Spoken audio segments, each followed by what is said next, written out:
우리는 지난주일 맥주 감사주일 예배로 하나님께 영광을 드렸습니다. 복된 주일 예배에 나오신 여러분, 기기감감하시기 바랍니다. 기도하고 기뻐하며 감사하고 또 감사합시다. 기기감감. 머리 글자만 따온 것인데, 감사는 우리가 아무리 강조해도 지나침이 없지요. 감사하고 또 감사하고 미리 감사하고 입만 열면 감사하고 감사가 우리 몸에 배어야 할 줄로 믿습니다. 교회는 교회와 교인만을 위해서 있는 것이 아닙니다. 세상을 외면하는 교회는 이 세상에 필요 없는 단체가 되고 말 것입니다. 등경 위에 등불처럼 언덕 위에 세워진 망대처럼 세상에 반드시 이렇게 필요한 모습으로 우뚝 서 있어야 합니다. 교회는 산 위에 세워진 등대다라고 성경은 기록하고 있습니다. 수많은 사람들이 쫙 사방팔방에서 바라보기 때문에 다 노출이 되어 있습니다. 그래서 늘 표적의 대상이 되지요. 조그마한 흠도 다 크게 드러납니다.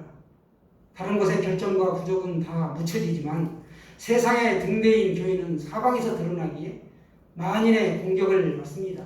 뉴스 켜면 교인이, 교회가, 목사가, 장로가 어쩌했다 했다라고 나옵니다. 그러나 우리 낙심하지 마십시오. 예수님은 이미 예고하셨습니다.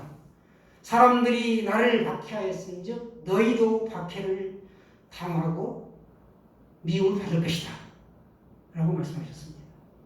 초대교회 때는 예수 믿는 사람들이 세상하고 너무나 다르게 살았기 때문에 박해를 받고 미움을 당했습니다.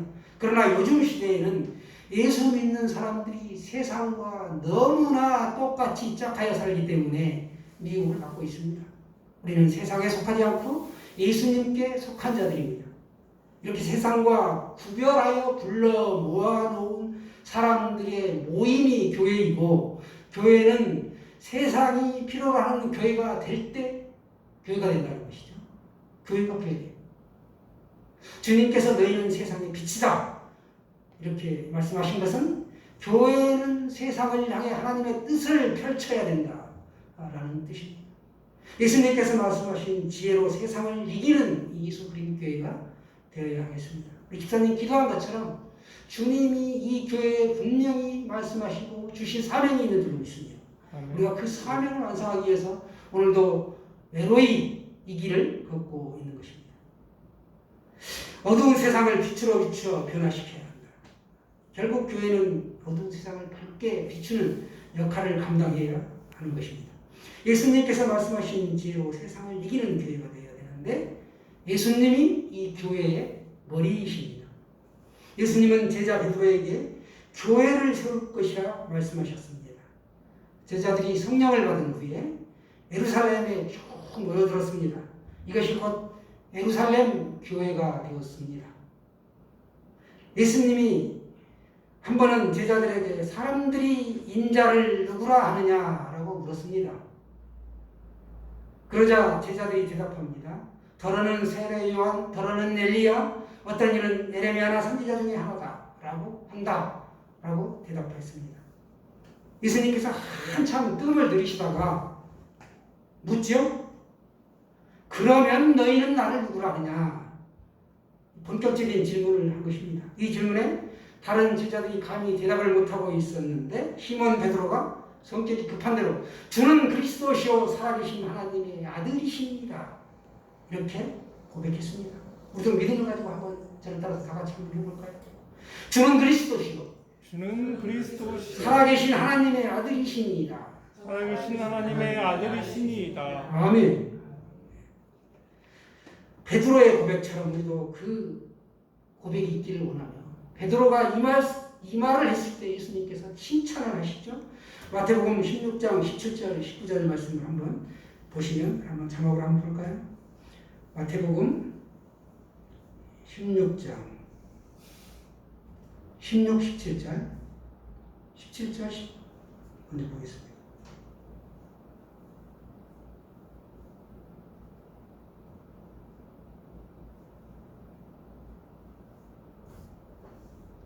시작. 네. 예수께서 대답하여 이르시되 바요라 시몬아 내가 복이 있도다. 이를 내게 알게 하기는 혈육이 아니요 하늘에 계신 내 아버지이시니라. 18절이요. 또 내가 내게 이르노니 너는 베드로라. 내가 이 반석 위에 내 교회를 세우리니 음부의 권세가 이기지 못하리라. 아멘. 이 반석 위에 교회를 세우겠다. 베드로가 근간이 되었다. 말하는 게 근간이 되어서 교회가 세워진 것이죠. 교회의 근간 머리는 물론 예수 그리스도십니다. 혈육이 아니요 하늘에 계신 내 아버지께서 이걸 알게 하셨다라고 오늘 말씀합니다. 그리고 반석 위에 교회를 세우겠다. 그런데 그 교회는 음부의 권세가 이기지 못한다 라고 오늘 말씀하고 있습니다. 베드로의 이 신앙 고백 위에 교회가 세워진 근거가 된 것입니다. 오늘 말씀은 예수님의 말씀을 책잡으려고 세금을 바치는 문제를 가지고 질문한 내용이 나옵니다. 오늘 말씀 마가복음 12장 13절에 보시게 되면 예수님은 그 질문에 우리에게 교회와 세상의 갈등에 대처하는 지혜를 가르쳐 주고 있습니다. 교회는 세상과 늘 거의 갈등 관계를 많이 유지하고 있습니다. 화목할 때도 있었지만 대체적으로 갈등 관계에 많이 처해 있습니다. 오늘 세상을 놀라게 하는 교회가 되려면 우리가 어떤 사명을 감당해야 할까요? 4가지를 살펴보도록 하겠습니다. 첫째는 세상을 향하여 일하는 교회가 되어야 합니다. 교회와 세상은 함께 공존해 왔습니다. 그런데 갈등과 긴장 관계에 있습니다. 세상이라는 공간 안에 눈에 보이는 교회가 늘 존재하기 때문에 그렇습니다. 중세 로마 가톨릭 교회가 세상을 지배할 때 세상이 타락하고 부패한 적이 있었습니다. 이는 주님의 말씀을 교회가 이루지 못한 것입니다. 주님께서 너희는 세상의 소금이다, 세상의 빛이다 라고 우리에게 말씀하신 것은 세상을 떠나지 말고 세상을 품에 안고 소금과 빛의 역할을 감당하라는 말씀입니다. 감당하라고 그런 말씀을 주신 것이죠. 본문 13절, 14절 말씀을 한번 다 같이 다시 보시도록 하겠습니다. 마가복음 자막으로 보시겠습니다.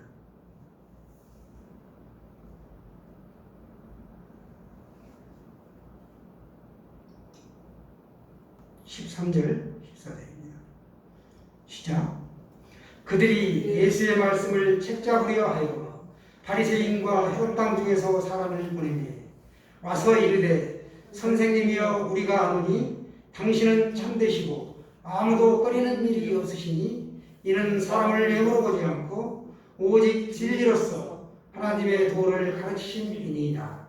가이사에게 세금을 바치는 것이 옳으니까 옳지 아니하니까. 아멘.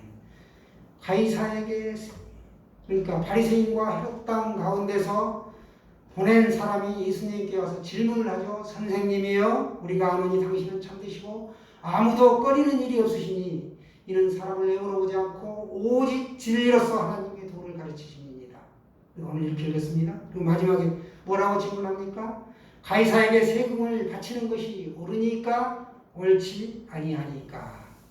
그들의 본심은 예수님의 말씀을 책잡으려는 의도였습니다. 책잡으려 하다. 이 말은 짐승이 다니는 중요 길목에다가 덫을 딱 놓고 옳다 갈려들어라 라고 하는 것이 바로 덫인데 그와 같은 의도를 가지고 질문을 했다라는 것입니다. 종교 지도자들이 예수님을 해하려고 집요하게 물고 늘어진 것을 말합니다. 이 본문 앞절에도 여러 가지 시험을 하는데 예수님이 걸려들지를 않자 이번에는 이와 같은 대책을 쓴 거죠. 세금 문제를 가지고 나온 것입니다. 바리새인은 율법에 대한 열심이 있는 자로 분리된 자, 구별된 자 그런 뜻을 가지고 있습니다. 열심 특심으로 모신 사람들이기 때문에 모세가 준 오경 외에도 613가지의 법을 만들어가지고 자신들의 잣대를 들이댔던 사람들이 바로 바리새인들이었습니다. 거기에 반해서 헤롯 땅은 친로마 성향의 유대인들로서 메시아 운동을 반대하는 정치적 집단이었습니다. 그러니까 이들은 우리 일제시대의 친일 반민족 행위자들처럼 부르고 늘어진 자들이었죠.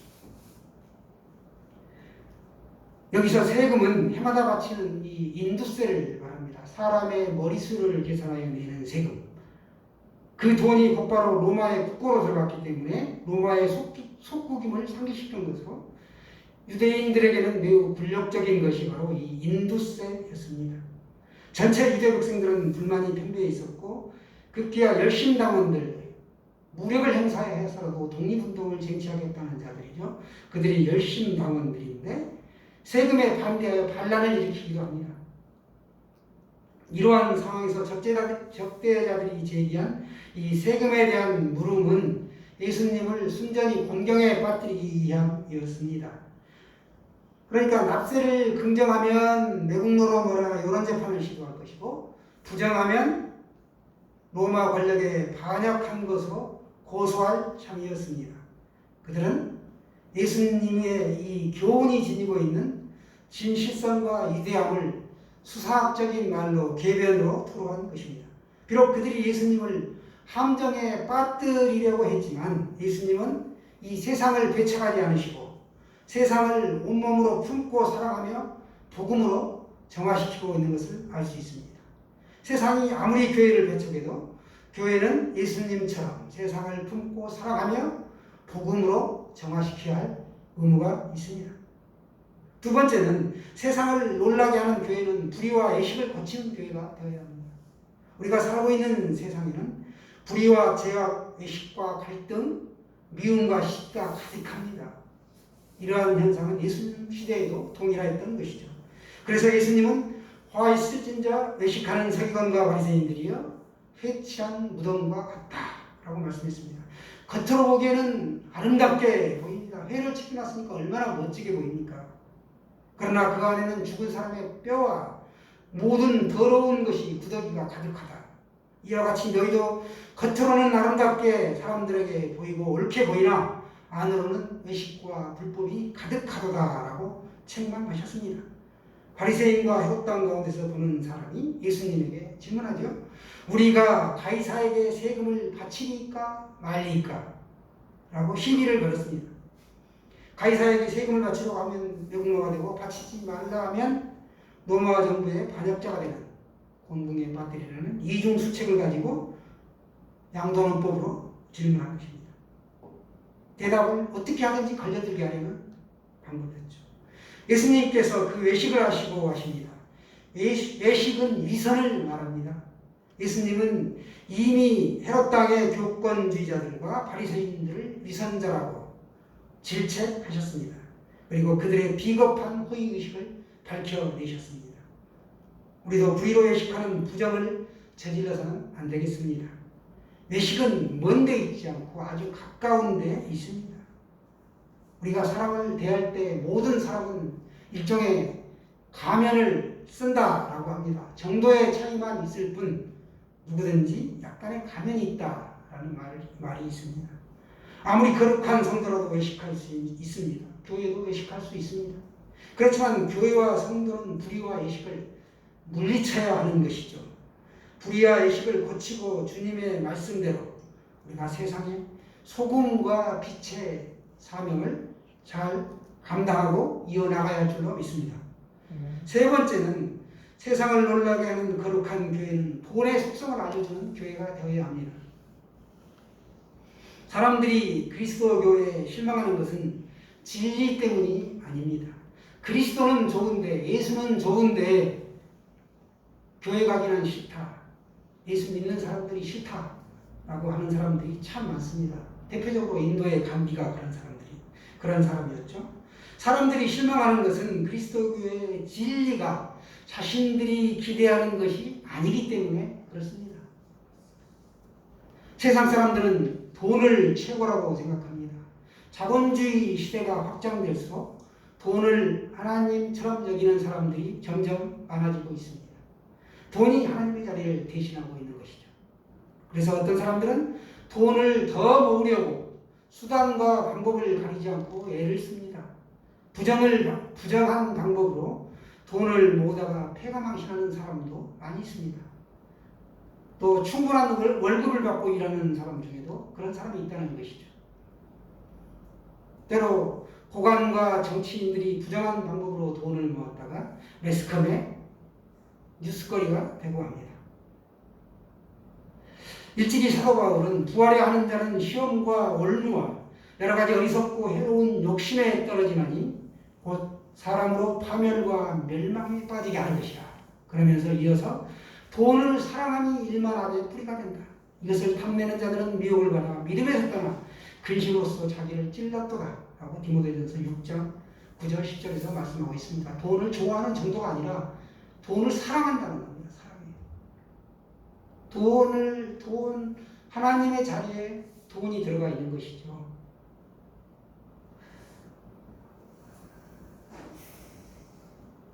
오늘 예수님은 자신을 책잡으려고 온 사람들에게 어찌하여 나를 너희가 시험하느냐. 데나리온 하나를 가져다가 내게 보이라 라고 말씀하십니다. 데나리온은 작은 은화로 로마 제국의 세금을 납부하기 위해 제작된 유일한 화폐였습니다. 세금 목적으로만 사용되는 것이었죠. 당시는 티베리우스 황제가 통치했는데 화폐에는 당연히 그의 얼굴과 글씨가 새겨져 있었습니다. 동전의 앞면에는 신성한 아구스토의 아들 티베리우스 가이사 아구스토라고 써 있었고 뒷면에는 대제사장이라고 새겨져 있었습니다. 예수님이 데나리온 하나를 가져다가 내게 보이라 이렇게 하신 것은 그들 자신이 이미 이 가이사가 새겨진 이 돈을 사용하고 있음을 상기시켜주고 로마의 권력과 납세 의무를 그들이 인정하고 살아가고 있다라고 폭로하였던 것입니다. 그들에게 너희들은 위선자다라는 것을 명백하게 밝히신 것입니다. 그래서 예수님은 데나리온 안에 있는 이 형상과 글이 누구의 것이냐라고 물어보십니다. 그 사람이 대답하지요. 가이사의 것입니다. 돈은 세금을 내는 등 세상 질서에 꼭 필요한 것입니다. 그렇다고 돈이 사람의 주인이 될 수는 없습니다. 물론 하나님을 시험하는 도구도 아닙니다. 세상에서 꼭 필요하고 유용한 돈을 우리가 지혜롭게 벌려면 내 뜻대로 하는 사업이 아니라 아버지의 뜻대로 하는 사업이라고 정직하고 정의롭게 우리가 돈을 벌어야 하는데 그러려면 공평한 저울, 공평한 잣대를 가지고 정직한 돈벌이를 해야 한다는 것입니다. 교회가 세상을 변화시키는 유일한 방법은 복음을 전하는 것입니다. 이 복음은 예수님만이 유일한 구원자요 주님이라는 사실입니다. 여러분 믿습니까? 아멘. 네 번째는 세상을 놀라게 하는 교회가 되려면 놀라운 주님을 전하는 교회가 되어야 합니다. 예수님은 데나리온을 가지고 와서 보여준 사람에게 가이사의 것은 가이사에게 하나님의 것은 하나님께 바치라 라고 말씀하셨습니다. 가이사에게 세금을 바치는 것이 당시 민족주의자들이 생각했던 것처럼 거부될 악행이 아니라는 것입니다. 동시에 가이사에게 세금을 바친다는 명목으로 하나님의 일에 대하여 열심을 내지 않는 태도 역시 잘못된 것이다 라는 것을 말씀하고 있는 것입니다. 우리나라 국민에게도 납세 의무가 있습니다. 국민은 누구나 국가에 세금을 내야 합니다. 세금 문제로 시비를 걸어서 예수님을 곤란하게 하려는 이 사람에게 예수님은 세상의 법률과 하나님을 섬기는 신앙 양식에 따라 결정하라 라고 말씀하셨습니다. 예수님의 이 지혜로운 말씀에 그가 예수님께 대하여 매우 놀랍게 여기더라. 오늘 본문 17절에 말씀하고 있습니다. 예수님의 그러한 대답을 그가 전혀 예측하지 못했을 뿐만 아니라 너무나 완벽해서 감탄하고 놀랄 수밖에 없었던 것입니다. 하나님의 아들이신 예수님의 말씀을 감히 책잡으려고 무모한 시도를 했지만 예수님은 지혜롭게 대답하셨습니다. 세상은 그 지혜에 놀란 것이죠. 교회는 예수님의 그 지혜를 전해야 합니다. 전하면 세상이 예수님의 지혜를 듣고 놀라게 될 것입니다. 우리 성전 미문의 안전뱅이, 그 안전뱅이에게 먹고 살아가는 거린 삶으로 살아가게 하는 것, 그것은 우리가 믿는 그리스도가 아닙니다. 먹고 살만한 거리로 살아가는 것이 일견 타당한 것 같이 보이지만 우리가 믿는 이 그리스도가 아니라는 것이죠. 자선만을 베푼다면 그것은 그리스도가 아닙니다. 진정한 그리스도교는 주 예수 그리스도를 전함으로써 그 인생을 손그리지 확 바꿔놓는 것, 그것이라는 것이죠. 더 이상 구걸하는 인생이 아닌 서서 걷고 뛰며 하나님을 찬양하는 인생으로, 목마른 인생이 아니라 소망과 기쁨이 충만한 인생으로 변화되는 것, 그것이 바로 이 안전대회에 필요했던 것입니다. 마찬가지로 우리에게도 오늘 그 부분이 필요한 것입니다. 사랑하는 여러분, 우리는 지금 진정한 그리스도교를 믿고 있는 것일까요? 혹시 은과 금 그리고 그리스도의 이름을 함께 갖고자 하는 사이비 그리스도교, 또 세상 사람들이 원하는 모습으로 변질된 그리스도교를 믿고 있지는 않습니까? 혹 이를 중히 여기고 저를 경히 여길 것이며 너희는 하나님과 재물을 겸하여 섬길 수 없느니라 말씀하셨습니다. 말씀을 정리합니다. 세상을 놀라게 하는 교회는 세상을 향하여 일하는 교회요, 불의와 애식을 고치는 교회요, 돈의 속성을 알려주는 교회요. 알려준다는 것은 깨우침을 준다는 것입니다. 말씀이 늘 있지만 깨닫지 못하면 은혜 받고 성전 문을 나서는 순간 감동이 떨어지고 집에 가서 앉아있으면 아무 생각도 안 나죠. 저도 평신도 때 그런 경험을 참 많이 했었는데, 마치 영화관에서 영화를 쫙 보면 그 돌비 사라운드 입체 음향이 얼마나 좋습니까? 효과 음향이에요. 기가 막히게 눈물을 줄줄 흘리고 감동하다가 집에 와서 생각하면 감동이 절반 이하로 뚝 떨어져요.